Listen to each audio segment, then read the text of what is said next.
اب تیسری نماز جو ہم پڑھ سکتے ہیں جو نوافل میں ہے جس کی بڑی فضیلت ہے وہ نماز صلاۃ الضحیٰ. اب بہت سے لوگ پریشان ہوں گے اب یہ کون سی نئی نماز صلاۃ الضحیٰ. صلاۃ الضحیٰ ہمارے علاقے میں الگ الگ ناموں سے پہچانی جاتی ہے، جس کو یا تو اشراق کہتے ہیں، یا تو چاشت کہتے ہیں، یا تو اوابین کہتے ہیں. یہ نماز ایک ہی ہے، اس کے نام تین ہیں. نماز کو کہتے ہیں عربی میں صلاۃ الضحیٰ، ظہر نہیں ضحیٰ. ٹھیک، یہ نماز کیا ہے اور کب پڑھی جائے؟ تو اگر صلاۃ الضحیٰ بالکل سورج نکلتے ہی پڑھی جائے، طلوع آفتاب کے فوراً بعد پڑھی جائے، تو اس نماز کو اشراق کہا جاتا ہے. صلاۃ الضحیٰ کو سورج نکلتے ہی اگر پڑھا جائے فوراً، اس کو کہتے ہیں اشراق. تو مسجدوں میں لکھا ہوتا ہے اشراق کا وقت. اور اشراق کا وقت یاد رکھیے، فجر کے بعد سے اشراق کے وقت تک کوئی نماز ہو بھی نہیں سکتی، کہ تو وہ 20 منٹ طلوع آفتاب کے ہوتے ہیں. تو 6 بجے اگر طلوع آفتاب ہے تو 6:22 کو اشراق شروع ہوتی ہے، یا 20 منٹ کا آپ کم از کم فرق لے لے ہمارے علاقوں کے اعتبار سے. ٹھیک، تو صلاۃ الضحیٰ کو اگر آپ اول وقت میں پڑھے سب سے تو یہ کہلاتی ہے اشراق. اس کی تعداد رکعتیں یاد رکھیے 2 سے لے کر 8 تک ہے. آپ اس کو مکمل 8 رکعت تک پڑھ سکتے ہیں. یاد رکھیے رسول اللہ نے اس سے زیادہ نہیں پڑھی صلاۃ الضحیٰ. تو اگر آپ فوراً سورج نکلتے ہی پڑھتے 2 رکعت کر کے پڑھی، کم از کم 4 پڑھنا چاہیے، زیادہ زیادہ 8 کہتے ہیں علماء. تو کوشش کیجیے اگر آپ ایک سلام سے پڑھ رہے ہیں تو پھر 4 رکعت پڑھیے. اگر وہ 4 رکعتیں پڑھنا چاہتے ہیں ایک ساتھ، بہتر ہے کہ آپ 2 کر کے پڑھیں، اس میں زیادہ انشاءاللہ عزیز. یہ بھی بہرحال 4 رکعت میں ہر نوافل میں، لیکن سنت یہ ہے رسول اللہ نے عموماً نوافل کو 2 کر کے ہی پڑھا ہے. تو کوشش کیجیے 2 کر کے پڑھیں. تو 4 رکعت یہ زیادہ زیادہ 8 پڑھیے. تو فوراً سورج نکلتے پڑھے تو یہ نماز کہلاتی ہے اشراق.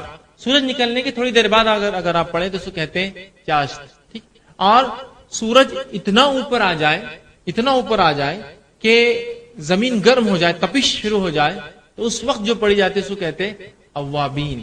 ٹھیک، بہت سے لوگوں کو غلط فہمی ہے کہ چاشت یا جو ہے نماز یا اوابین کے تعلق سے کہ یہ مغرب کے بعد ہوتی ہے. درست نہیں، یہ فجر کے بعد ہی ہے. یاد رکھیں ظہر سے پہلے.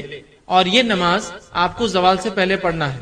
اشراق کہلائیں گی جب سورج نکلتے پڑھیں گے، بیچ میں کبھی پڑھیں گے تو چاشت. اور سورج جب ایسی بلندی پر آ جائے کہ گرم ہونا شروع ہو جائے زمین، اس کو کہتے ہیں اوابین. جب پڑھے جائیں اوابین کہتے ہیں. یہ اونٹوں کے بچے ہوتے ہیں جو کیا کرتے ہیں صبح چونکہ رات میں بہت سردی ہوتی ہے، جو ہی سورج نکلتا ہے تو اونٹ کا بچہ کیا کرتا ہے، جب سورج نکلنا شروع ہوتا ہے جا کر ریت پر کھڑا ہو جاتا ہے. اور جب تک کھڑا ہوتا ہے جب تک کہ اس کو اتنی دھوپ نہ ملے کہ اس کے پیر گرم ہونے لگے. جب اس کے پیر گرم ہونے لگتے تو لوٹ کر اپنی ماں کے پاس بھاگتا ہے. اس کو کہتا ہے اواب، پلٹنے والا. تو اونٹ کا بچہ پلٹ کر بھاگتا ہے اپنی ماں کے پاس کہ اب بہت گرم ہو گیا.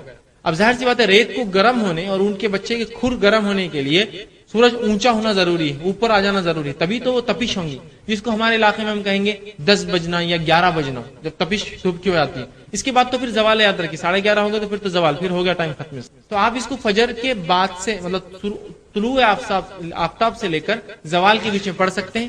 اول وقت میں پڑھی جائے تو اشراق، بیچ میں کبھی پڑھی جائے تو چاشت، اور آخر وقت میں 10:30 11 کے وقت تو یہ ہو جائے گا اوابین. اس کی رکعتیں یاد رکھیے 8 ہے زیادہ سے زیادہ.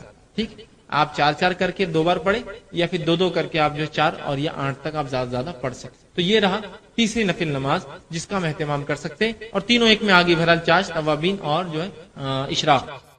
تو یہ بھائی نے کہا کہ میں نے حدیث میں کہا کہ 4 رکعت اشراق کی اور 4 ظہر سے پہلے کی جو پڑھیں گا وہ جنت میں جائیں گا. تو اشراق کی نماز جو ہے اصل جس کو اشراق، چاشت اور اوابین کہتے ہیں، اس نماز کو عربی زبان میں کہتے ہیں صلاۃ الضحیٰ. ظہر نہیں ہے، ضحیٰ، صلاۃ الضحیٰ. یہ نماز سورج نکلنے کے بعد سے لے کر زوال سے پہلے تک پڑھی جا سکتی ہے. سورج نکلنے کے بعد سے لے کر زوال تک، ظہر کے پہلے تک پڑھی جا سکتی. اس نماز کے نام الگ الگ وقتوں میں پڑھنے سے بدلتے جاتے ہیں. اشراق وہ جو سورج نکلتے ہی پڑھی جائے، چاشت اس کے بعد، اوابین ایسے وقت پڑھنا کہ سورج اتنے تیز ہو جائے کہ جس سے اونٹ کے بچے ان کے کھر گرم ہونے سے واپس اپنی ماں کی طرف بھاگے. اواب کہتے پلٹنے والے کو. ٹھیک، تو بہرحال ویسے ہو جائے اس وقت کو پڑھنا. لہٰذا یہ نماز کو 2 کر کے پڑھ سکتے، کم از کم 2 اور زیادہ سے زیادہ 8 رکعت. صلاۃ الضحیٰ کم از کم 2، زیادہ سے زیادہ 8 رکعت. حدیث میں آ رہا ہے کہ 2 نہیں 4 پڑھے. اس کا مطلب یہ کہ 2 پھر 2، زیادہ سے زیادہ پڑھنا ہے تو اور 2 مطلب 8. ٹھیک، لہٰذا جو 4 بھی پڑھے اس کے لیے ہے، جو زائد پڑھنا چاہے تو 8 تک پڑھ سکتا ہے. اور اس کی رکعتیں 2 کر کے ہیں، تو 2 پڑھے پھر 4 پڑھے. اگر کوئی صرف 2 پڑھتا ہے تو اشراق تو ہو جائیں گے، لیکن ثواب میں شامل ہونا ہے تو 4 پڑھنا پڑے گا ڈیلی کم از کم. 4 سے مور بھی آپ جا سکتے ہیں، اس لیے کہ 8 تک یہ رکعتیں ثابت ہے. تو آپ 2 کر کے اس کو پڑھ سکتے ہیں. تو 4 تو کم از کم پڑھنا ہے. اگر وہ حدیث کے تحت جانا ہے، وقت نہیں ہے تو آپ 2 بھی پڑھ سکتے ہیں، اس لیے کہ اس کا ثواب تو ملے گا، لیکن وہ ثواب کے مستحق ہونے کے لیے یہ 4 اور ظہر کی 4 کو لگاتار پڑھتے رہنا پڑے گا. شکریہ. جس طرح سے پچھلی مرتبہ ہم نے نماز کے تعلق سے کچھ کچھ غلط فہمیاں اور اس کے بارے میں سجدہ سہو اور اس کے تمام چیزیں، اس کا طریقہ ہم نے دیکھا تھا۔ آج انشاءاللہ عزیز پھر ایک نماز سے متعلق ہی جو ہے کڑی رکھنے کی آپ کے سامنے کوشش کروں گا، اور انشاءاللہ عزیز نماز با جماعت، اس کی اہمیت، اس کی فرضیت اور واجبیت، اور اس کو چھوڑنے والوں کا کیا انجام ہوگا، اور کچھ اس کے تعلق سے انشاءاللہ عزیز مسائل رکھنے کی میں جو ہے کوشش کروں گا کہ نماز با جماعت کے لیے جاتے وقت کی کچھ باتیں، جانے کے بعد کی کچھ باتیں، تو یہ تمام باتیں انشاءاللہ مختصر سے اس وقت میں رکھنے کی کوشش کروں گا، تاکہ بہت سی مرتبہ لوگ اس عنوان سے متعلق سوال کرتے ہیں کہ 2 لوگ ہو تو جماعت کیسی ہوں گی، جماعت کے لیے جانے کا کیا معاملہ ہے، گھر میں پڑھ لے تو اس میں کیا مسئلہ ہو جائے گا، کچھ جگہ فجر کی نماز بہت تاخیر سے ہوتی ہے تو کیا ہم اپنے گھر میں جماعت بنا لے تو اس کا کیا مسئلہ ہوگا، اس طرح کی بہت ساری باتیں لوگ کہتے ہیں، اور امت مسلمہ کی اجتماعیت سے یہ سب باتوں کی بنیاد پر یا لا علمی کی بنیاد پر بہت ساری بار جو ہے ہم کٹ بھی جاتے ہیں اندر۔ تو آئیے کچھ باتیں آج آپ کے سامنے میں جو ہے جماعت جو ہے نماز جماعت سے پڑھنے کی جو فضیلت اور چھوڑنے کے نقصانات کیا ہو سکتے ہیں، یا کیسی وعیدیں اس کے تعلق سے وہ رکھنے کی جو ہے کوشش کروں گا۔ سب سے پہلی چیز تو یہ ہے کہ اسلام میں جتنے بھی فرائض ہیں، اگر آپ ان فرائض کو دیکھیں تو یہ باجماعت ہے۔ جیسا کہ توحید اگر چھوڑ دے، مطلب جو لوگ ایمان لاتے ہیں، شہادت دیتے ہیں، وہ ایک الگ مسئلہ ہوتا ہے، انفرادیت میں ہوتا ہے۔ اس کے علاوہ جتنے اعمال، نماز اجتماعیت میں ہوتی ہے، ٹھیک، اسی طرح جو روزہ اجتماعیت میں ہے، ایسا نہیں ہے کہ ایک جماعت یہ مہینے روزہ رکھے، اگلی جماعت وہ مہینے روزہ رکھے، اگلی جماعت یہ مہینے روزہ رکھے، تاکہ مختلف دنوں میں روزے چلتے رہیں، ایسا بھی نہیں۔ اسی طرح جو ہے زکوٰۃ اجتماعیت کا نظم ہے، بیت المال میں زکوٰۃ جمع ہوں گی۔ حج اجتماعیت کا نظم ہے کہ تمام لوگ حج ایک ساتھ کرتے ہیں، حج کے لیے بھی کوئی وقت نہیں کہ 15 دن بعد ان کا وقت، 15 دن بعد ان کے بعد 15 دن بعد ان کا وقت، ایک ہی ہے۔ تو اسلام میں جماعت کے بغیر مسلمان کا تصور نہیں ہے اندر کی۔ تو اسی طرح نماز جو کہ ارکان اسلام میں دوسرا رکن ہے، شہادت کے بعد دوسری اہم جو ہے عبادت ہے، فرائض میں سے دوسرا فریضہ ہے، اس کے تعلق سے بھی یاد رکھیں اسے اجتماعیت میں ہمیں کرنا ہے، انفرادیت میں نہیں کرنا ہے۔ اور نبی اکرم صلی اللہ علیہ وسلم با جماعت نماز کے حکم دیتے ہیں۔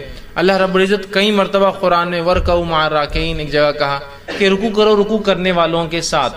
تو ظاہر سی بات ہے رکوع کرنے والوں کے ساتھ رکوع کرو، مطلب رکوع نماز کے اندر ایک اس کا رکن ہے، جب نماز ہم پڑھتے ہیں تو رکوع کرو رکوع کرنے والوں کے ساتھ، مطلب اجتماعیت میں نظم ہوگا، ہے نا۔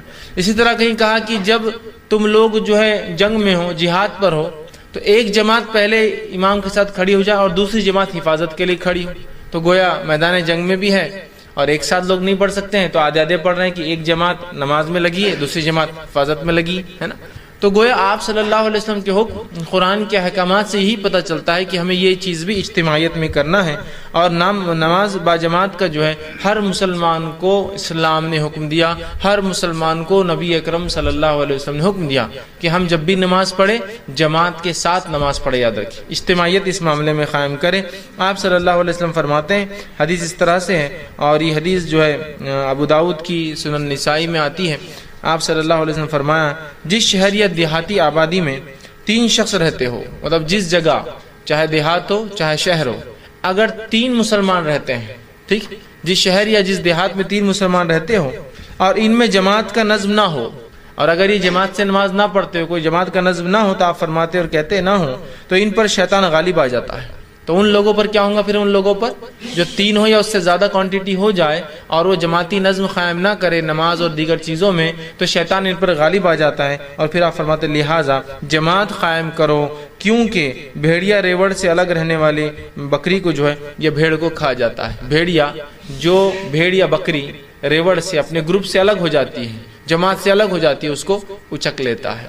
تو یہاں نبی اکرم صلی اللہ علیہ وسلم نے اس بات کا خوف بتایا کہ اگر ہم جماعت سے نہیں نماز قائم کریں گے اور جس دیہات اور جس بستی میں 3 مسلمان ہو جائے اور اس کے بعد یہ عمل نہ ہو کہ وہ جماعت قائم نہ کرے، جماعتی نظم قائم نہ کرے، تو ایسی جگہ پھر شیطان آ جائیں گا اور شیطان جو ہے پھر اچک لیں گا۔ اور آپ نے وضاحت کی کہ جس طرح سے جو بھیڑ یا بکری، ریوڑ سمجھتے نا، پورا گروپ میں چلتی، جتھے میں چلتی ہے، الگ ہوتی ہے، بھیڑیا اسی پہ حملہ کرتا ہے، چونکہ پورے بکریوں پہ حملہ نہیں کرتا، بیچ میں آ کے کبھی حملہ نہیں کرتا ہے۔ تو کہا بھیڑیا ایسی ہی بھیڑ پہ حملہ کرتا ہے جو ریوڑ سے گروپ سے الگ ہو جاتی ہے. تو لہٰذا یہاں بجماعت نماز کی اہمیت بتائی جا رہی ہے. اگر ایسا نہ ہوا تو شیطان ان لوگوں پر، اس بستی والوں پر، اس شہر والوں پر غالب آ جائیں گا اور ان کو جو ہے وہ بکھیر دیں گا. یاد رکھیے، مطلب اللہ کی اطاعت اور اس کی بندگی سے دور کر دیں گا. تو یہاں پتہ چل رہا ہے بجماعت نماز کی کیا اہمیت ہے. اسی طرح دوسری ایک روایت میں آپ صلی اللہ علیہ وسلم فرماتے اور کہتے ہیں، یہ روایت جو صحیح بخاری کی ہے، روایت کے الفاظ سننے کتنے سخت ہے. آپ صلی اللہ علیہ وسلم فرماتے اور کہتے ہیں کہ مجھے اس ذات کی قسم جس کے ہاتھ میں میری جان ہے، میں نے ایسا ارادہ کیا کہ ایک مرتبہ لکڑیاں جمع کروں اور اذان دینے لگاؤں. جب اذان ہو جائے تو کسی اور کو نماز کے لیے آگے بڑھا دوں. جب وہ نماز شروع کر دے تو پھر میں بستی اور شہر میں نکلوں اور ان تمام لوگوں کے گھر کو آگ لگا دوں جو بنا کسی عذر کے وجہ کے گھر میں جو ہے نماز پڑھتے ہیں. میرا دل چاہا کہ ایک مرتبہ جو ہے میں لکڑیاں جمع کروں اور اذان دینے لگاؤں اور خود نہ نماز پڑھاتے ہوئے کسی اور کو اپنے جگہ مصلی پہ کھڑا کر دوں اور پھر نکلوں اور نکل کے ان لوگوں کے گھر کو آگ لگا دوں جو بنا کسی وجہ کے عذر کے جو ہے وہ نماز با جماعت میں شریک نہیں ہوتے، بس ان کے گھروں کو جلا دوں. مسند احمد کی روایت میں اضافی الفاظ ہے، اگر مجھے چھوٹے بچوں کا اور عورتوں کا خوف نہ ہوتا تو میں ان کے گھر جلا دیتا. اگر مجھے اس میں عورتیں، چونکہ عورتوں با جماعت نماز فرض نہیں ہے، بچوں کے اوپر عبادت فرض نہیں جب تک وہ بالغ نہیں ہوتے، تو اگر مجھے عورتوں اور بچوں کی فکر نہ ہوتی تو میں ان کے گھر جلا دیتا. تو کتنی اہمیت بتائی جا رہی بجماعت نماز کی، سمجھ میں آ رہی ہے؟ بجماعت رہنے کی ہر معاملے میں. اور نماز، اور چونکہ نماز ایک ایسا رکن ہے جو ہر روز 5 وقت ہوتا ہے. زکوٰۃ تو سال میں ایک بار ہے، حج زندگی میں ایک بار ہے، لیکن یہ تو روز ہو رہا ہے یہ عمل. زکوٰۃ سال میں ایک بار ہے، ٹھیک، روزہ سال میں ایک بار، لیکن یہ روز ہوتا ہے. اگر یہاں اجتماعیت ہماری ہوں گی تو بہت سارے اس کے فائدے ہوں گے، اور اس بات کی گواہی آپ بھی دیں گے اور میں بھی دیتا ہوں. اجتماعیت کے فائدے تو اپنی جگہ ہے ہی. اجتماعیت میں رہنا، لوگوں کے ساتھ رہنے کے بہت سے بینیفٹس یاد رکھیں، ٹھیک. اور یہاں شریعت کا حکم بھی ہے، تو کتنا اہم حکم ہے کہ گھر جلا دینا. اسی سے علماء لکھتے ہیں کہ نماز با جماعت یہ واجب اور فرض ہے. یاد رکھیے، با جماعت پڑھنا واجب اور فرض ہے، سوائے شرعی عذر کے، سوائے مجبوریوں کے، سوائے مسجد نہ ہو کسی علاقے میں، مسلمان ہے لیکن مسجد نہیں ہے، سوائے اس کے کہ آپ کی صحت ساتھ نہ دے، حالات ساتھ نہ دے، یہ ایک الگ چیز ہے، یہ عذر ہے، مجبوریاں ہیں، ایکسیپشنل کیسز ہیں، ٹھیک. اسی طرح آپ صلی اللہ علیہ وسلم فرماتے اور کہتے ہیں، ایک نابینا صحابی جن کا نام ام مکتوم آتا ہے، صحیح مسلم کی روایت ہے، ام مکتوم، وہ آئے اور کہا اللہ کے رسول صلی اللہ علیہ وسلم میں ایک نابینا انسان ہوں. یہ نابینا تھے، اندھے تھے. میں ایک نابینا انسان ہوں اور مسجد آنا میرے لیے مشکل ہوتا ہے، اس لیے کہ مجھے ہر بار کوئی لے کر آنے والا نہیں ہوتا ہے. وہ نابینا تھے اور نابینا انسان کو ظاہر سے چلنے میں بہت تکلیف ہوتی ہے. تو کہا مجھے ہر بار کوئی انسان نہیں ملتا جو مجھے پکڑ کر مسجد تک لا کر چھوڑ دے، تو لہٰذا کیا میں اپنی نمازیں گھر پر پڑھ لوں؟ تو آپ صلی اللہ علیہ وسلم نے کہا ٹھیک، تو اپنی نمازیں گھر پر پڑھ لے. جب وہ جانے لگے تو راوی کہتے اللہ کے رسول صلی اللہ علیہ وسلم پلٹے اور کہا کہ میں مکتوم 1 منٹ رکو، ذرا ٹھہرو. وہ ٹھہر گئے. ٹھہرنے کے بعد ان سے کہا کیا تمہیں اذان کی آواز سنائی دیتی ہے؟ تو کہا اللہ کے رسول صلی اللہ علیہ وسلم ہاں مجھے اذان کی آواز سنائی دیتی ہے. تو کہا اگر اذان کی آواز سنائی دیتی ہے تو پھر میں تمہیں حکم نہیں دے سکتا ہوں گھر پر نماز پڑھنے کا، تم کو مسجد آنا ہی پڑے گا. اگر اذان کی آواز آتی ہے تو میں تمہیں حکم نہیں دے سکتا ہوں گھر میں پڑھنے کا، تمہیں مسجد آنا پڑے گا. تو اندازہ لگائیے نماز با جماعت کی کیا اہمیت ہے کہ ایک نابینا بھی اس سے ایکسیپشنل نہیں ہے، جس کو کتنا بڑا عذر ہوتا ہے دکھتا ہی نہیں. تو کہ اگر اذان کی آواز آتی ہے تو کسی نہ کسی کے ساتھ تم کو آنا پڑے گا، میں تم کو چھوٹ نہیں دے سکتا ہوں اس کی. ایک آدمی کو ایکسیپشنلی چھوٹ دیتے آپ سب کے لیے ہو جاتی ہے نا. اذان کی اگر آواز آتی ہے تو اسی سے علماء یہ مسئلہ اخذ کرتے ہیں کہ کہیں مسجد اتنی دور ہو، سواری کا انتظام نہ ہو اور اذان کی آواز بھی نہ آتی ہو تو بہرحال وہ آدمی پھر مجبور ہے. اگر وہ جماعت سے نہ پڑھ سکے تو الگ بات ہے، کیونکہ اذان نہیں آ رہی، مطلب مسجد بہت دور ہے کہ اذان کیا اسے سنائی نہیں دیتی، ورنہ اگر سنائی دیتی ہے تو جانا پڑے گا، نابینا کو بھی جانا پڑے گا. اب آج دیکھیے مسجد ہم سے جو ہے 10 میٹر کی دوری پہ بھی نہیں، 100 قدم کی دوری پر بھی نہیں، لیکن تجارت ہے، کسٹمر بہت آتے تو یہاں جلدی ہو جائیں گے نا، مسجد جانا، سب بندی کرنا، جماعت میں کھڑے ہونا، امام صاحب پہ لمبے لمبے سورے پڑھا دیں گے تو ایک وہ مصیبت نہیں ہو جائیں گی سوار، تو وہ سوروں کو سننا، اس کے بعد آنا تو 15 منٹ تو مار کھا جا رہے اپنے. حالانکہ ہم یہ نہیں سوچ رہے یہ 15 منٹ ہی جمع ہوتے ہیں وہاں آخرت کے اعتبار سے. تو میں کیا کرتا ہوں، ایک مصلی لے لیتا ہوں، نماز تو نہیں چھوڑا الحمدللہ، لیکن مصلی لے لیتا ہوں اور اندر ہی بچھا لیتا ہوں دکان کے اندر، اور وہیں فوراً جو ہے رکعت باندھی اور فر جلدی سے ختم ہوا. نہ جانے کا وقت لگا، نہ آنے کا وقت لگا، نہ امام صاحب کی لمبی لمبی رکعتیں ملی، اور آرام سے جو ہے نماز ہو گئی. اپنا بزنس بھی چالو. ایک بھائی کھڑا ہے، دوسرا نماز پڑھ رہا ہے، پھر دوسرا کھڑا ہوتا پہلا پڑھتا ہے، حالانکہ بازو جماعت ہو رہی ہے. کس قسم کی سستی اور عہدی پن ہے، یاد رکھیے کس قسم کا، آپ اندازہ لگائیے. اور ہر جگہ ہی سستی اور کاہلی نظر آ رہی، چاہے تجارت کو آگے بڑھانے کے لیے، چاہے معاملات میں جو ہے آگے بڑھنے کے لیے، ہے نا. ایک امپورٹنٹ میٹنگ ہے، میں تو یہ ان کی بات کر رہا ہوں جو نماز پڑھتے ہیں لیکن جماعت سے نہیں پڑھتے. ابھی بے نمازی کی بات نہیں ہو رہی، لہٰذا میں بے نمازی کے نقصانات وہ میں کچھ نہیں رکھوں گا آج انشاءاللہ آپ کے سامنے، وہ میرا عنوان نہیں ہے چونکہ، ورنہ پھر اس میں ایک درس چلا جائے گا کہ نماز کی اہمیت اور بے نمازی کے کیا نقصان ہو سکتے ہیں. ہم تو ان کی بات کریں جو نماز پڑھتے ہیں 5 وقت لیکن جماعت سے نہیں پڑھتے، تو ان کے بارے میں کتنی سخت باتیں آ رہی ہیں. جو جماعت سے نہیں پڑھتے ان کی بات ہو رہی ہے، نہیں پڑھنے والوں کا تو الگ ہی معاملہ. جو پڑھ رہے ہیں لیکن الگ پڑھتے ہیں تو ان کے گھر جلانے کی بات ہو رہی ہے.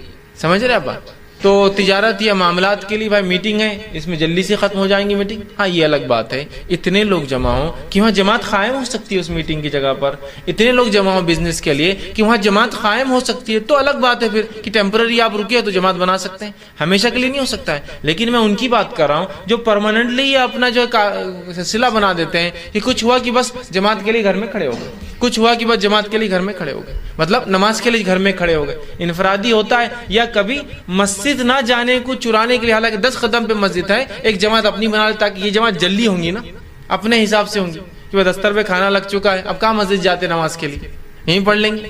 میں ایکسیپشنل کیس کی بات نہیں کر رہا ہوں کہ رمضان میں آپ کسی دعوت میں ہیں، جہاں الحمدللہ رمضان میں تو تقریباً لوگ نماز پڑھتے ہی ہیں، جس کی وجہ سے مسجدیں ویسے ہی نہیں پڑتی ہے، تو مسجد والے بھی چاہتے ہیں کہ آپ کہیں پڑھ لے تو اچھا ہوتا ہے نا.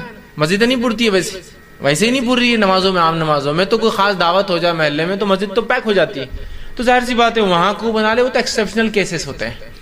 لیکن جنرل اس میں ہم ایسا کرتے ہیں، بہت سے لوگ ایک سلسلہ بنا لیتے ہیں کہ بس گھر میں نماز پڑھ لو، بزنس کی جگہ نماز پڑھ لو، چھت پر نماز پڑھ لو. ٹھیک، مجبوریاں الگ چیز ہے کہ میں کالج میں ہوں جہاں سے مسجد نہیں، اذان کی آواز نہیں آتی تو میرے لیے پھر جانا بھی ضروری نہیں، تو وہاں میں جماعت بنا لیتا ہوں یا وہاں میں پڑھ لیتا ہوں مصلی ڈال کے نماز انفرادی. وہ الگ شکلیں ہیں، لیکن عام اعتبار سے ہم دیکھتے ہیں لوگ بہت جی چراتے ہیں نماز کے معاملے میں اور پڑھتے ہیں. اور جب انسان جماعت سے چھوٹ جاتا ہے نا، تو یہ میرا تجربہ اور مشاہدہ ہے، میں نے دیکھا ہوں جن لوگوں نے با جماعت نماز کو چھوڑا، پھر گھروں میں جماعتیں چالو کی، پھر انفرادی، چونکہ گھر میں جماعت مینٹین نہیں ہو سکتی کبھی، پھر انفرادی چونکہ لوگ نہیں آنے، انفرادی جماعتیں چالو کی. اس کے بعد ایک زمانہ پھر تاخیر سے نماز پڑھنے لگے، حالانکہ نماز چھوڑنے کی وجہ تھی لوگ اول وقت میں نہیں پڑھتے بلکہ میں گھر میں پڑھا اپنی جماعت بنا، پھر تاخیر سے پڑھنے لگے، اور پھر حال یہ ہو گیا کہ نمازوں کو جمع کر کے پڑھنے لگے، اور پھر حال یہ ہو گیا کہ تھوڑے دن بعد بے نمازی بن گئے. تھوڑے دن سے مراد کچھ سالوں اور کچھ وقت میں بے نمازی ہو کہ نماز کی پرواہ نہیں، بیٹھے ہیں تو جو بیٹھے ہیں تو ظہر اور عصر کا وقت بھی ہوگا مغرب تک، چلو میں تو مسافر ہوں، میں تو سفر میں آپ سے ملنے آیا ہوں، میں تو جمع کر رہا ہوں، لیکن جو مقیم ہے وہ بھی میرے ساتھ بیٹھا ہے. اچھا ظہر اور عصر مل سکتی ہے، مغرب اور عشاء مل سکتی ہے نا، لیکن ایک انسان عصر سے میرے ساتھ مغرب بھی بیٹھا ہے، عشاء تک بیٹھا ہے، میں تو اپنی ظہر عصر ملا کر آیا ہوں لیکن پھر بھی وہ بیٹھا ہے، حالانکہ بڑا علامہ بتاتا ہے اپنے آپ. لیکن چونکہ پہلے کہا یہ اول وقت میں نہیں پڑھتے، الگ پڑھتا ہوں جماعت سے، پھر جماعت ختم ہوئی، پھر انفرادی، اور نماز ہی پوری مکمل چھوٹ گئی پھر ایسے لوگوں سے. تو بڑی احتیاط کریں، با جماعت نماز کو کبھی معمولی نہ سمجھیں، ہر بار کوشش کریں کہ جماعت کے ساتھ پڑھوں. اس کی بڑی اہمیت ہے کہ ایک نابینا کو بھی اس سے ایکسیپشنل مستثنا نہیں کیا گیا شریعت میں. اسی طرح صحیح مسلم کی روایت ہے، عبداللہ بن مسعود رضی اللہ عنہ فرماتے ہیں، بڑی سخت بات وہ کہتے ہیں، اور کیا فرماتے سنیے. وہ فرماتے ہیں کہ ہم میں سے کوئی بھی، آپ صلی اللہ علیہ وسلم کے زمانے میں ہم میں سے کوئی بھی جماعت سے پیچھے نہیں رہتا تھا. ہم نماز نہیں پڑھنے والوں کی بات نہیں کر رہے ہیں ابھی، پھر سوچ غور سے سنیے آپ، جو پڑھتے تھے لیکن جماعت سے نہیں پڑھتے تھے ان کی بات ہو رہی کتنی سخت. ہم میں سے کوئی بھی اللہ کے رسول صلی اللہ علیہ وسلم کے زمانے میں بغیر جماعت کے نماز نہیں پڑھتا تھا، مطلب سب جماعت میں شامل ہوتے تھے سوائے منافق کے، سوائے منافق کے. اور اسی سے وہ کہتے تھے جو با جماعت نماز میں شامل نہ ہو وہ کھلا منافق ہے. چھپا منافق تو جماعت سے بھی نماز پڑھنے آتا تھا، کچھ کھلے منافق تھے جو جماعت سے نہیں پڑھتے تھے آپ کے زمانے میں بھی، کچھ چھپے تھے، چھوٹے موٹے منافق آ جاتے تھے ڈر کے، لیکن بڑے بڑے منافقین جو تھے وہ نہیں آتے تھے. تو کہا سب آتے تھے سوائے منافق کے، اور جو نہیں آتا تھا ہم سمجھ جاتے تھے یہ منافق ہے، پھر کہتے ہیں سوائے منافق کے اور بیمار کے. لیکن بیمار کو بھی ہم میں سے 2 لوگ کاندھے پہ ڈال کے لا کے کھڑے کر دیتے تھے. منافق تو آتا ہی نہیں تھا سوائے بیمار کے، مطلب بیمار لوگ نہیں آتے تھے، لیکن بیماروں کو بھی 2 لوگ مل کر اٹھا کے لاتے تھے، کاندھے پر لا کے کھڑے کر دیتے تھے. سب کے بیماروں کو بھی لا کر کھڑے کر دیا جاتا تھا. دیکھیے با جماعت نماز نہ پڑھنے کے تعلق سے کیا بتا رہے صحابہ کہ یہ منافقت کی ایک علامت ہے، چونکہ منافق ہی با جماعت نماز میں نہیں آتا ہے. دوسرا، بیمار بھی ہوتا تو اٹھا کر لایا جاتا نماز کے لیے. آج تو ہماری بیماریوں کا کیا کہنا ہے نا، کیا ہو گیا بھائی آج نماز آپ نے جماعت سے نہیں پڑھی، آج میرے کو 3 چھکے آ گئی صبح صبح. اور 3 چھکے تو بہت زیادہ ہوگی آپ کے لیے نا، اتنی صحت کہاں دی اللہ نے آپ کو 3 چھکے برداشت کر سکے. 4تھی چھیک میں تو ہارٹ اٹیک آ جائیں گا آپ کو. ٹھیک ہے، اچھا کیا آپ نے آج نماز کو پڑھایا. ارے آج آپ با جماعت نماز میں دکھ نہیں رہے 2-4 دن سے. ارے بہت زیادہ بیمار ہونا. کیا بیماری ہے آپ کی؟ وہ ہاتھ میرا روز دکھ رہا. اچھا تو آفس بھی نہیں جا رہے؟ نہیں آفس تو جانا پڑتا نا، مجبوری ہے. اچھا پھر آپ اسکول کالج میں؟ نہیں وہ اس کے بغیر تھوڑی چلتا. اچھا پھر آپ دن بھر گھر میں؟ نہیں صرف نماز کے حد تک نہیں آ رہا ہوں میں، اس لیے کہ وہ پوری تکلیف درد دکھ نماز کے ٹائم میں ظاہر ہوتا ہے، دینی کوئی کام کے ٹائم میں ظاہر ہوتا ہے نا. ہاتھ دکھنے کیا تعلق جماعت سے؟ ہاتھ تو دکھ ہی رہا ہے نا، ایسے بھی دکھ رہا ہے ویسے بھی دکھ رہا ہے، کچھ نہ کرو بھی تو دکھ رہا ہے، لے کے چلو اس کو ساتھ اپنے. ہو سکتا ہے اللہ کے ذکر میں ہوں گے تو اللہ اس کو شفا دے دیں گے، لیکن وہ نہیں ہوتا ہے. اللہ کے رسول صلی اللہ علیہ وسلم کے تعلق سے آتا ہے آپ کی وفات سے کچھ دن قبل آپ نے چلنا پھرنا بند کر دیا تھا. آپ چل پھر نہیں پا رہے تھے، خود سے اٹھ نہیں پا رہے تھے، بلکہ آپ نے جب نماز کے لیے ارادہ کیا 2 دن پہلے یا 3 دن پہلے، روایتوں مختلف الفاظ ارادہ کیا تو آپ کھڑے ہو کر گر جاتے تھے. مطلب اتنی طاقت نہیں تھی قدموں میں کہ چل سکے، آپ گر جاتے تھے. روایت میں کہ آپ اٹھے، وضو کیا، کھڑے ہوئے اور گر گئے. چونکہ پھر بے ہوش ہو گئے، بے ہوشی سے وضو ختم ہو جاتا ہے، اس لیے کہ پتہ نہیں انسان نے کیا کیا. پھر آپ اٹھے، پھر وضو کیا، پھر گر گئے، پھر آپ اٹھے، پھر وضو کیا اور پھر گر گئے. یہ کیفیت تھی آپ کی، اتنی کمزوری تھی. اس میں آتا ہے کہ اللہ کے رسول اتنی کمزوری میں بھی ہم 2 صحابہ کو بلاتے اور دونوں کے کاندھوں پر ہاتھ رکھتے. آپ کے پیر ڈالنے کی طاقت نہ تھی تو آپ صلی اللہ علیہ وسلم پیر رگڑتے جاتے مٹی کے اندر، مطلب آپ چل نہیں سکتے. تو اب ظاہر سے ایک آدمی کاندھوں پہ 2 لوگوں نے ڈال دیا اور کھینچ کے لے جا رہے. ویسے آتے تھے اور آپ نے ہمیں کچھ دن بیٹھ کر نماز پڑھائی، پھر لیٹ کر نماز پڑھائی، اور پھر ابوبکر صدیق نماز پڑھاتے تھے اور آپ سے پیچھے لیٹتے تھے، چھوڑی نہیں لیکن لیٹ کر پڑھی.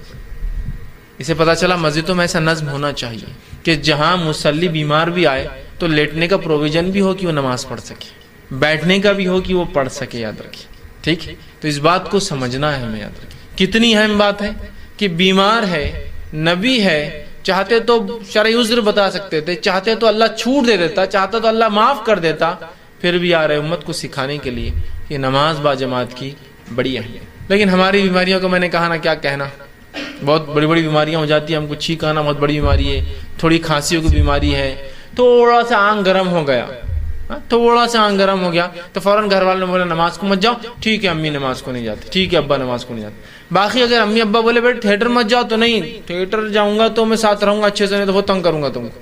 وہاں اپنی منوائی جا رہی بات، یہ ہونا تو فلاں ہوں گا، نماز کے لیے نہیں. آپ نے بول دیا اب میں نہیں جاؤں گا. نہیں امی بھی نہیں بول رہے، ابا بھی نہیں بول رہے، بہت زیادہ مجھے بخار دکھ رہا، یہ دکھ رہا. یہ تمام چیزیں وجوہات نہیں ہے نماز کو چھوڑنے کی، نہیں ہے نماز کو چھوڑنے کی. بہرحال اسی طرح نماز با جماعت کی اہمیت اس سے ہی پتہ چلتی ہے. سورہ نساء سورہ نمبر 4 آیت نمبر 102 میں اللہ نے فرمایا کہ جب تم جنگ میں ہو اور جنگ کی حالت میں ہو اور خوف کا معاملہ ہو، جنگ ہو یا خوف ہو مطلب دشمن کے حملے کا ڈر ہو، تو تب امام کے پیچھے کچھ لوگ کھڑے ہو اور کچھ لوگ حفاظت کرے، پھر کچھ لوگ کھڑے ہو کچھ لوگ حفاظت کرے. اسے کہتے ہیں صلاۃ الخوف. خوف دشمن کے حملے کا ڈر یا جنگ کے میدان میں نماز پڑھنا جب دشمن حملہ کر سکتا ہے. تو تب نماز کا طریقہ یہ کہ ہاف جماعت لڑیں گی جو مسلمانوں کی ہے، آدھی امام کے پیچھے آئیں گی یا جو بھی امام طے کرتا ہے جو بیسٹ پاسبل اسٹریٹجی ہو سکتی ہے پیچھے آئیں گی. ایک شخص نماز بانے اور آپ صلی اللہ علیہ وسلم صلاۃ الخوف پڑھی، آپ نے پڑھ کر بتایا صلاۃ الخوف کیا ہوتی ہے اور کیسے ہوتی ہے. تو امام کھڑے ہوتے، اللہ کے رسول کھڑے ہوئے ایک مرتبہ نماز کے لیے، آدھے صحابہ پیچھے آئے، ٹھیک آدھے صحابہ پیچھے آئے، اس کے بعد 2 رکعت کے بعد سلام پھیر کر چلے گئے، پھر آدھے اس کے بعد آئے. رسول اللہ کنٹینیو کر رہے اپنی، آپ نے 4 پڑھی، صحابہ نے 2 اور اس کے بعد کی جماعت نے 2 رکعت پڑھ کے اپنے گئے. سمجھ رہا بات؟ تو خوف کا ماحول ہے، دشمن کے حملے کا ڈر ہے، اتنے میں بھی نبی اکرم صلی اللہ علیہ وسلم بتا رہے ہیں، اللہ حکم دے رہا ہے کہ نماز با جماعت ہوں گی، کہ آدھے لوگ پڑھے اور آدھے حفاظت کریں. تو گویا حملے کے اس میں بھی، خوف کے ماحول میں بھی، وہاں بھی نماز با جماعت پڑھنا ہے. تو اس کی فرضیت سمجھ میں آ رہی ہے نا. نماز با جماعت کتنی اہم چیز ہے کہ خوف کے ماحول میں بھی جماعت بنانا ہے. دشمن کا ڈر، اور یہ کوئی دشمن کے ڈر کی بات کر رہا ہوں، چوہے بلی کتا آ جانے کا ڈر نہیں ہے کہ آ جائیں گا بکری آ کے یہ کھا لیں گی. دشمن جہاں جان کا ڈر ہے، دشمن آئیں گا اچانک تو کیا کے بولیں گا نماز توڑ دو، میں لڑنے آیا تم سے چلاؤ لڑنے، وہ تو نماز میں آپ کو مارے گا. سمجھ؟ تو وہاں بھی کہا کہ آدھے لوگ حفاظت کے لیے کھڑے ہوں گے، آدھے لوگ نماز پڑھ، ہے نا. صلاۃ الخوف تو اس کا طریقہ پورا قرآن نے بتایا. سورہ نساء آیت نمبر 102 اور اس کے آگے اٹھائیے، پورا طریقہ آپ کو مل جائے گا. معاف کرنا، ہاں 102 آگے پورا طریقہ آپ کو نماز کا مل جائے گا، صلاۃ الخوف. اور رسول اکرم صلی اللہ علیہ وسلم پڑھائی، صحابہ بیان کرتے کہ ایسے ایسے مختلف ادوار میں ایسا ایسا ایسا ایسا آپ نے اس نماز کو پڑھایا، لیکن وہ بھی با جماعت. تو آپ دیکھ رہے ہیں جماعت کی کتنی اہمیت ہے، کتنی اہمیت ہے. لیکن ایک وضاحت یہاں ضروری ہے، جماعت کی اہمیت یاد رکھیے بہت ہے، لیکن آپ کو حالات اور ماحول دیکھنا بھی ضروری ہے. ورنہ بہت سے لوگوں کو میں نے دیکھا ہے کہ اپنی با جماعت نماز کو انسانوں کی تکلیف کی وجہ بنا دیتے ہیں. آپ ٹرین میں جا رہے ہیں، ٹرین میں با جماعت نماز نہیں ہو سکتی میرے بھائی. گورنمنٹ نے آپ کے لیے کوئی پروویژن نہیں کر رکھا ہے کہ مسلمان نماز پڑھیں گے تو ٹرین میں جگہ بنائی جائے. اب آپ پورے انسانوں کو بولیں گے رک جاؤ مسلمان آ گئے، اب نماز پڑھنا رہتی ہے ہم کو، اور جماعت سے پڑھیں گے اور کھڑے ہو کے پڑھیں گے ٹرین میں. اور مصلی بچھا دیا جاتا ہے. ایک آدمی وہ جو جگہ ہوتی ہے جہاں سے لوگ جا رہے ہیں پیشاب کے لیے، پیخانے کے لیے، مطلب ٹوائلٹ یوز کرنے کے لیے، پانی لینے کے لیے، ہاکرز جو لوگ بیچنے والے ہیں کچھ کھانے پینے، وہ گھوم رہے ہیں، وہاں وہ جا کر امام کھڑا ہو جاتا ہے اور دو آ کے مستعد کھڑے ہو جاتے ہیں، جیسا صلاۃ الخوف، مطلب دشمن سے جنگ چل رہی ہے اور پیچھے نماز ہو رہی ہے.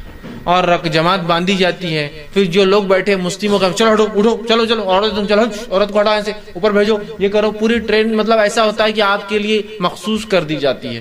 پوری ٹرین اتھل بتل چلو، اور بیچارے لوگ ڈر کے بعد دھاڑی والے لوگ ہیں، اور پہلے ایسا امیج میڈیا نے کریٹ کر دیا، پتہ نہیں کچھ زیادہ ہوتا نکالے اور چلو اس کو اڑا دو، اس کو اڑا دو، اس کو اڑا دو.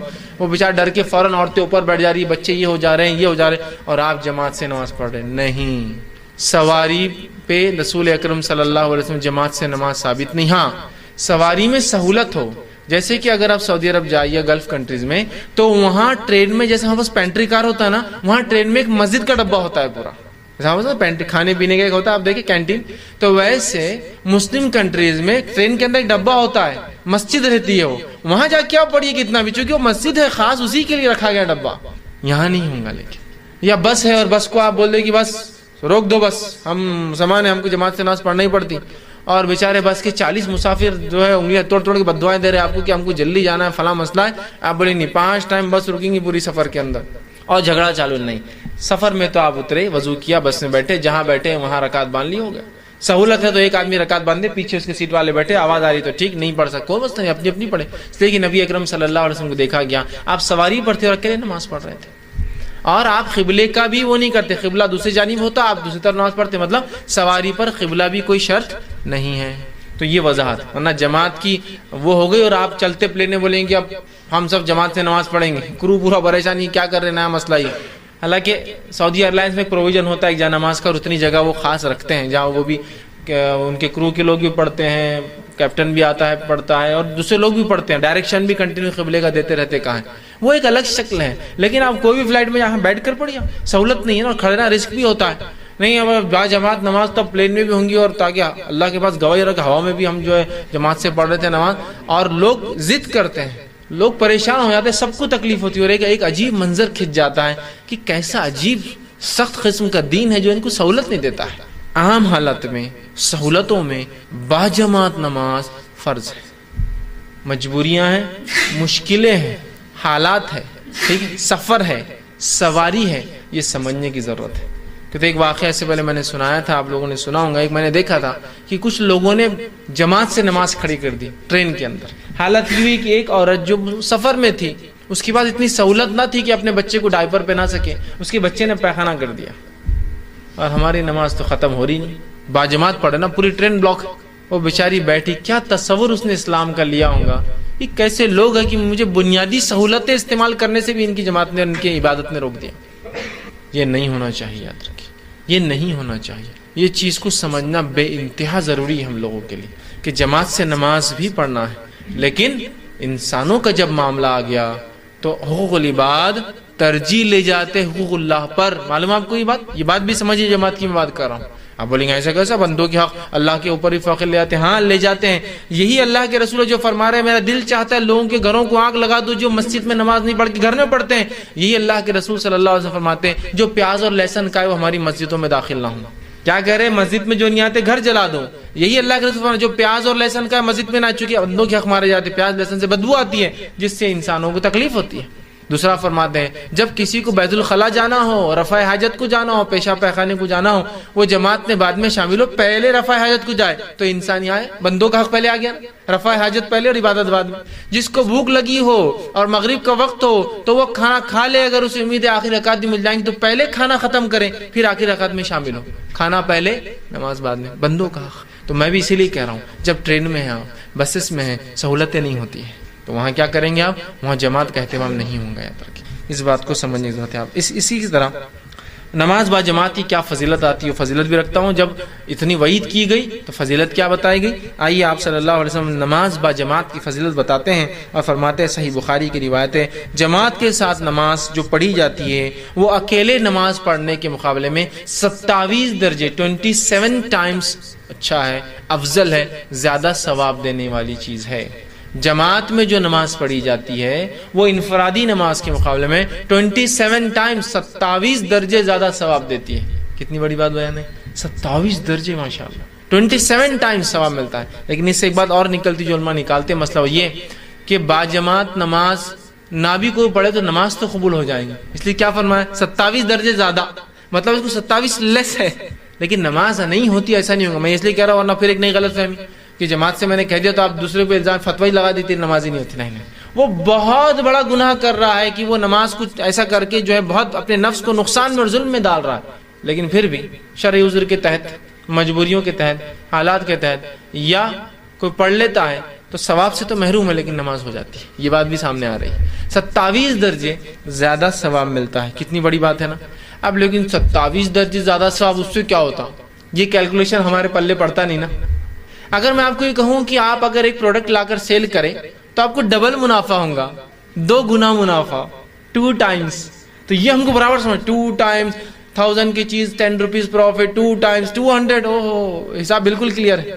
3 ٹائمز پروفٹ, 3 درجے زیادہ منافع, اوہ 300 روپے بالکل کلک ہو رہے ہیں ہم کو. اور 4 درجے زیادہ منافع, اوہ 4. یہ 27 درجے سمجھ میں نہیں آتا لیکن ہم کو دین کہنا کوئی مسئلہ نہیں, اللہ بڑھا دیں گا ہو سکتا ہے بعد میں, چلو ایزی لے لو. اب میں یہ بتانا چاہ رہا ہوں کہ دنیا میں کیسے حساب کرتے ہیں.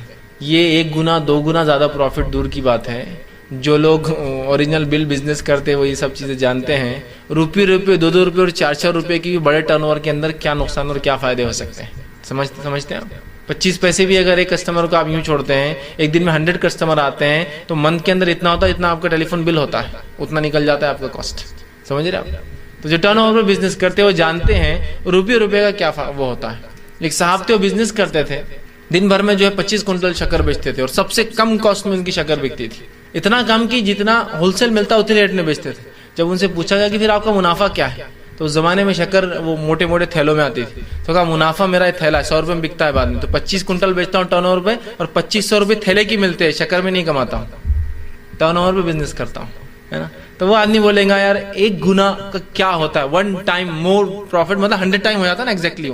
1 درجہ 1 گنا مطلب ملٹیپل آف, تو وہ ہوتا 100 ٹائمز ہوتا ہے ایگزیکٹلی. اس سے 100 روپے کا 200 ہونا ہوتا 100 ٹائمز ہو جاتا, 300 ہونا ہوتا 27 درجے. میں یہ بات سمجھانے کی کوشش کر رہا ہوں کہ دین میں یہ کیلکولیشن ہم کو سمجھتے نہیں. جب درجات کی بات ہو رہی 700 درجے ثواب, 70 درجے ثواب نہیں سمجھتا. سمجھیے اس کو دنیا کے حساب کتاب سمجھتے ہیں ہم لوگ. تو بہرحال 27 درجے زیادہ ثواب کون بیوقوف ہے جو چھوڑ سکتا ہے نا. آئیے اسی طرح آپ فرماتے ہیں اس کی فضیلت میں صحیح بخاری صحیح مسلم متفق علیہ روایت ہے. فرماتے اور کہتے سنیے, آدمی کا جماعت کے ساتھ نماز پڑھنا گھر اور بازار میں نماز پڑھنے کے مقابلے میں 20 سے زیادہ گنا زیادہ فائدے مند, 20 ٹائمز یا مور دین 20 ٹائمز. اوپر والی روایت میں 27 ٹائمز آ گیا, اس روایت میں مور دین 20 اپ ٹو 27 ٹائمز. یہ مانا ہو سکتا ہے کہ 20 سے لے کر 27 کے بیچ میں کچھ درجات اس کی نیت کے اعتبار سے ملیں گے اس کو.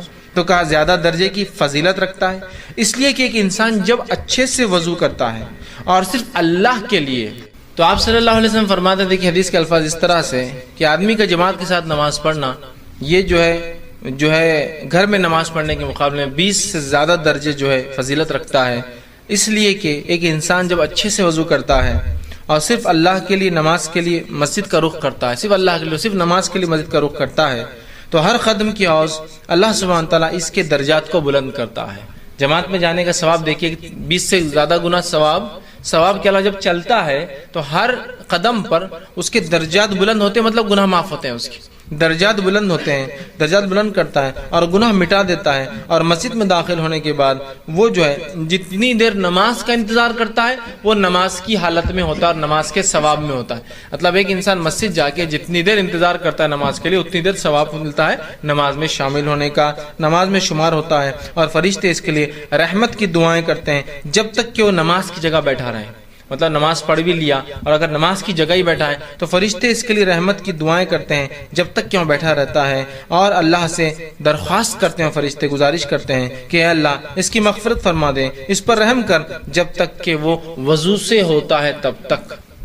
ایک نماز کو ہم نکلے 20 مرتبہ 20 گناہ یا اس سے لے کر 27 مرتبہ تک ثواب بڑھ گیا، فضیلت، ہر قدم پر گناہ معاف ہو رہے ہیں، ہر قدم پر نیکیاں لکھی جائے، درجات بلند ہو رہے ہیں۔ اور اس کے بعد مسجد میں جب تک بیٹھا ہے نماز کے انتظار میں، 5-10 منٹ پہلے پہنچ گیا انتظار میں، تب تک اس کو نماز میں رہنے کا ثواب مل رہا ہے۔ دوسرا سجدہ تلاوت، یہ بھی قسم کا سجدہ ہی ہے، سجدہ تلاوت۔ اب سجدہ تلاوت کیا ہے؟ سجدہ تلاوت سنت ہے، اس پر صحابہ کا اجماع ہے۔ سجدہ تلاوت سنت ہے، اس پر صحابہ کا اجماع ہے، یاد رکھیے، ٹھیک ہے۔ اس کی مشروعیت، اس کا مشہور ہونا، اس کا عمل میں لانا، رسول اللہ کا اس کو عمل کرنا، اس معاملے میں صحابہ کا اجماع ہے۔ اس معاملے میں کچھ اختلاف پایا جاتا ہے کہ واجب ہے یا سنت ہے، ضروری ہے یا سنت ہے، تو اس معاملے میں صحیح قول اور صحیح رائے ہے سجدہ تلاوت کا کرنا سنت ہے، واجب نہیں ہے، یاد رکھیے۔ سجدہ تلاوت کرنا سنت ہے، واجب نہیں ہے۔ انشاءاللہ میں آپ کے سامنے کچھ واقعات اور کچھ حالات رکھنے کی جو ہے صحابہ کے اقوال وہ رکھنے کی کوشش کرتا ہوں۔ آئیے، سب سے پہلی چیز جو ہے صحیح بخاری کی روایت ہے، آپ صلی اللہ علیہ وسلم فرما کہا، میں نے بلکہ جو ہے یزید بن ثابت رضی اللہ عنہ فرماتے ہیں، میں نے اللہ کے رسول صلی اللہ علیہ وسلم کو دیکھا کہ آپ نے سورہ نجم کی تلاوت کی اور آپ نے اس میں کوئی سجدہ نہیں کیا۔ مطلب آپ نے سورہ نجم کی تلاوت کی اور اس میں آپ نے کوئی سجدہ نہیں کیا، حالانکہ سورہ نجم میں ایک سجدہ آتا ہے۔ اسے پتہ چلا کہ سجدہ تلاوت یہ سنت ہے، واجب نہیں۔ اگر واجب ہوتا تو وہ صحابی کو اللہ کے رسول کرواتے، وہ کہتے میں نے پڑھا اور مجھے سجدہ تلاوت آپ نے نہیں دیا اس کے کرنے، جبکہ ہم جانتے ہیں سورہ نجم میں ایک سجدہ آتا ہے۔ اسی طرح عمر ابن خطاب رضی اللہ عنہ نے ایک بار جمعے کا خطبہ دیا، صحیح بخاری کی روایت ہے، جمعے کا خطبہ دیا، جمعے کے خطبے کے اندر آپ نے جو ہے سجدے کی آیت تلاوت کی، اس کے بعد سجدہ کیا، سجدے کے بعد آپ نے خطبہ کنٹینیو کیا، دوسرے جمعہ آپ نے پھر وہی صورت پڑھی، سجدے کی آیت پڑھی اور سجدہ نہیں کیا، اور سجدہ نہیں کرنے کے بعد یہ کہا اور فرمایا یقیناً ہمیں ان سجدوں کا حکم نہیں دیا گیا، لہٰذا جو شخص سجدہ کرنا چاہے کرے اور جو نہ کرنا چاہے اس پر کوئی گناہ نہیں۔ حضرت عمر نے نماز خطبے میں ایک آیت تلاوت کی جو سجدہ تھا، جس میں سجدہ کیا، اگلے جمعہ وہی آیت تلاوت کی، سجدہ نہیں کیا اور کہا ہمیں سجدہ کرنے کا حکم نہیں دیا گیا تھا، مطلب یہ سنت ہے، واجب نہیں، تو لہٰذا جو کرے بہت اچھی بات ہے، جو نہ کرے اس پر کوئی گناہ نہیں۔ لیکن میں یہ کہوں گا کرنا چاہیے، یہ مستحب اور پسندیدہ عمل ہے، رسول اللہ نے کیا، کرنا چاہیے لیکن واجب نہیں۔ دونوں باتیں آپ سمجھ رہے ہیں ایک ساتھ؟ کوئی گناہگار نہیں ہوگا اگر نہیں کرتا ہے تو، لیکن کرنا چاہیے۔ رسول اللہ نے نماز میں بھی کیا سجدہ تلاوت، نماز کے باہر بھی کیا، تو نماز میں بھی کیا جا سکتا ہے، نماز کے باہر بھی کیا جا سکتا ہے، کرنا چاہیے لیکن واجب اور فرض نہیں ہے، یاد رکھیں، ٹھیک۔ اسی طرح جو ہے اس کو کرنا کیوں چاہیے، اس کے تعلق سے جو بات ملتی ہو تو یہ کہ رسول اللہ نے ہمیشہ کیا تو یہ افضل ہوا۔ دوسری بات جو ملتی ہے ہم کو وہ یہ ہے، جو سجدہ تلاوت کرنے کا جو فائدہ ہے جس کی وجہ سے میں کہہ رہا ہوں کرنا چاہیے، وہ صحیح مسلم کی حدیث آپ نے فرما دی، کتنی اچھی بات ہے۔ جب ابن آدم کسی سجدے کی آیت پر تلاوت کرتے وقت سجدہ کرتا ہے اور پھر سجدہ کرتا ہے تو شیطان کہتا ہے مجھے سجدے کا حکم ہوا، میں نے نہیں کیا۔ ابن آدم کو سجدے کا حکم ہوتا ہے، یہ سجدہ کر رہا ہے جس کی وجہ سے اسی جنت میں جائیں گا، اور مجھے سجدے کا حکم ہوا تھا، میں نے انکار کیا جس کی وجہ سے میں آگ میں جاؤں گا۔ تو ایک تو موقعہ مطلب جو ہے ایک مستحب عمل ہے، اور دوسرا شیطان کو رسوا کرنے والا عمل ہے نا۔ شیطان رسوا ہوتا ہے کہ مجھے حکم ہوا تھا، میں نہیں کر پایا سجدہ، میں نے نہیں کیا، ابن آدم کو حکم ہوا، اس نے کیا، وہ جنت میں جائیں گا، مجھے حکم ہوا، میں نے نہیں کیا، میں آگ میں جاؤں گا۔ تو اس وجہ سے کرنا چاہیے، لیکن پھر بھی واجب نہیں ہے، ورنہ بہت سے لوگ سجدہ تلاوت کا کفارہ پوچھنے آتے ہیں، نہیں کیے تو کیا ہے، واجب نہیں، ٹھیک ہے، یہ لیکن مستحب ہے، بہت اچھا عمل۔ اسی طرح جو ہے سجدے تلاوت جو ہے ان کی جو ہے تعداد کے تعلق سے یاد رکھیے، سجدے تلاوت ایک ہی ہوتا ہے، ایک ہی ہوتا ہے سجدے تلاوت، ایک سجدہ ہوتا ہے، تعداد ایسا دو نہیں، جیسا ہم لوگ نماز میں کرتے ہیں دو ہوتے ہیں، سجدے تلاوت ایک ہی ہوتا ہے، آپ ایک ہی بار کریں گے. ایسا آپ نماز میں ماشاءاللہ ہم تراویح پڑھتے ہیں تو اس میں ہوتا ہے امام صاحب ایک ہی بار کراتے ہیں، بس وہ ایک ہوں گا یاد رکھیں. ٹھیک، نماز میں اگر ہوں گا تو اللہ اکبر کے ساتھ ہوں گے تاکہ پتہ چلے کہ سجدہ تلاوت، اور نماز کے باہر کریں گے تو آپ سیدھے چل جائیں گے سجدے کے اندر، کچھ بولنے کی ضرورت ہے. ٹھیک ہے، تو اس سے تلاوت کی تعداد جو ہے سجدے کی جو ہے وہ ایک ہوں گا. ٹھیک، اور یہ سجدے ایک ہوں گا، اور یہ سجدے کتنے ہیں قرآن کے اندر، تو اس معاملے میں کوئی ایسی کوئی حدیث نہیں ملتی کہ رسول اللہ نے فرمایا اتنے ہیں، لیکن جو باتیں پتہ چلتی ہوئی ہے کہ سجدے تلاوت جس پر علماء کا اور ائمہ کا اتفاق ہے وہ ہے 15 سجدے تلاوت ہے. کسی نے کہا 14 ہے اور کسی نے کہا 11 ہے، لیکن صحیح بات یہ ہے کہ 15 سجدے تلاوت ہے. کتنے ہیں؟ 15 جگہوں پر 15 ایسے مقامات ہیں جہاں سجدے تلاوت ہے. حالانکہ حدیث کے اندر 2-3 بات آتی ہے، جیسا کہ دیکھیے کسی حدیث میں آتا ہے کہ آپ نے 15 کیے، 14 کیے، 11 کیے لگاتا ہے، لیکن جو صحیح بات ہے وہ یہ ہے کہ ثابت کوئی روایت نہیں ہے. 15 ہیں. کون کون سے؟ مختصر انداز میں آپ کے سامنے رکھ دیتا ہوں. پہلا جو ہے میں ترتیب میں رکھ رہا ہوں قرآن کے آرڈر کے اعتبار سے، سورہ اعراف کی آخری آیت 206 نمبر، سورہ اعراف سورہ نمبر 7 آیت نمبر 206، پہلا سجدہ جو قرآن میں آتا ہے. دوسرا سجدہ جو قرآن میں آتا ہے وہ ہے سورہ رعد سورہ نمبر 15، معاف کرنا سورہ نمبر 13 آیت نمبر 15، سورہ رعد سورہ نمبر 13 آیت نمبر 15 کا دوسرا سجدہ ہے. تیسرا سجدہ جو قرآن میں آتا ہے وہ سورہ نحل سورہ نمبر 16 آیت نمبر 50، سورہ نحل سورہ نمبر 16 آیت نمبر 50. چوتھا سجدہ جو قرآن کا آتا ہے وہ ہے سورہ الاسراء یا سورہ بنی اسرائیل سورہ نمبر 17 آیت نمبر 109، سورہ نمبر 17 سورہ بنی اسرائیل یا سورہ اسراء، اسے دو نام سوروں کے سورہ کے آیت نمبر 109. پانچواں سجدہ تلاوت ہے سورہ مریم سورہ نمبر 19 آیت نمبر 57، سورہ مریم سورہ نمبر 19 آیت نمبر 57 57. اسی طرح جو چھٹا تلاوت کا سجدہ ہے وہ سورہ حج سورہ نمبر 22 آیت نمبر 18، سورہ حج سورہ نمبر 22 آیت نمبر 18 یاد رکھیں. اسی طرح جو ہے ساتواں جو آتا ہے سورہ الفرقان سورہ نمبر 25 آیت نمبر 60، سورہ الفرقان سورہ نمبر 25 آیت نمبر 60 میں آتا ہے.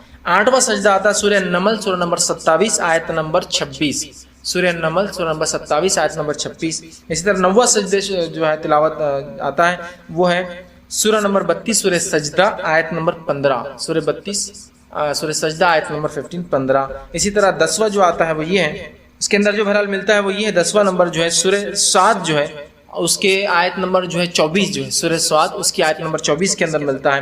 11واں جو ہمیں ملتا ہے وہ یہ ہے کہ سورہ حامیم سجدہ یا سورہ فصیلت سورہ نمبر 41 اس کی آیت نمبر جو 38 یاد رکھیے. اور اسی طرح جو ہے 12واں جو ملتا ہے وہ ہے سورہ نجم سورہ نمبر 53 آیت نمبر 19 کے اندر ملتا ہے. اور اس کے بعد جو ہے دو سجدے جو ملتے ہیں وہ ایک ہی صورت کے اندر، سورہ حج کے اندر دو سجدے آتے ہیں. سورہ حج اس کے اندر علماء مختلف ہے رائے کے اندر کہ یہ مانا جائیں گا یا یہ نہیں مانا جائیں گا. ٹھیک ہے، اس معاملے میں اختلاف ہے جس کی وجہ سے تعداد 13 ہو جاتی ہے، 14 ہوتی ہے، کسی کے نزدیک 15 ہوتی ہے. تو سورہ حج کے اندر جو ہے دو بار جو آئیں گے، جیسے سورہ حج کا ایک بار میں نے آپ کو اس سے پہلے لی سورہ نمبر 22 آیت نمبر 18، اور دوسرا جو ہے مختلف رائے جو علماء کی وہ یہ ہے کہ سورہ حج سورہ نمبر 22 آیت نمبر جو ہے 77، اس کے اندر بھی جو ہے ایک سجدہ جو ہے تلاوت کا جو ہے بہرحال جو ہے آتا ہے. تو اس طرح سے جو ہے یہ سجدوں کی آیتیں اور یہ نمبر تھے جو میں نے آپ کے سامنے بہرحال رکھنے کی جو کوشش کی. تو اس طرح سے ایسے 15 مقامات پر یہ سجدے بہرحال آتے ہیں. اسی طرح نماز میں سجدے تلاوت کرنا بھی ہے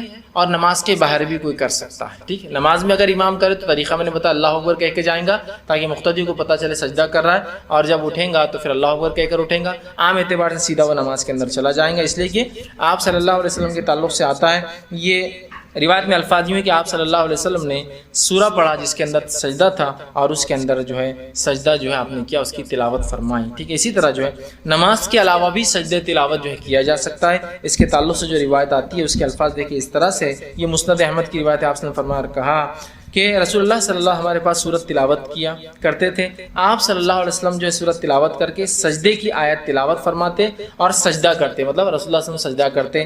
پھر وہ صحابہ کہتے کہ آپ صلی اللہ علیہ وسلم کے ساتھ ہم سب بھی جو ہے سجدہ کرتے، حتیٰ کہ وہاں جگہ نہیں بچتی، مطلب سب سجدے میں گر جاتے جس کی وجہ سے جگہ نہیں بچتی. جس سے پتہ چلا آپ نماز میں بھی کر سکتے، نماز کے بعد بھی سجدہ تلاوت میں جو پڑھے وہ بھی کرے، جو سنے وہ بھی کرے. چونکہ رسول اللہ صلی اللہ علیہ وسلم پڑھتے، صحابہ سنتے اور سب سجدہ کرتے ہیں نا، تو جو سنے وہ بھی کرے، جو پڑھے وہ بھی کریں گے. اسی طرح سجدے تلاوت چونکہ نماز کا حصہ نہیں ہے تو اس کے لیے وضو بھی شرط نہیں ہے اور قبلہ بھی شرط نہیں ہے.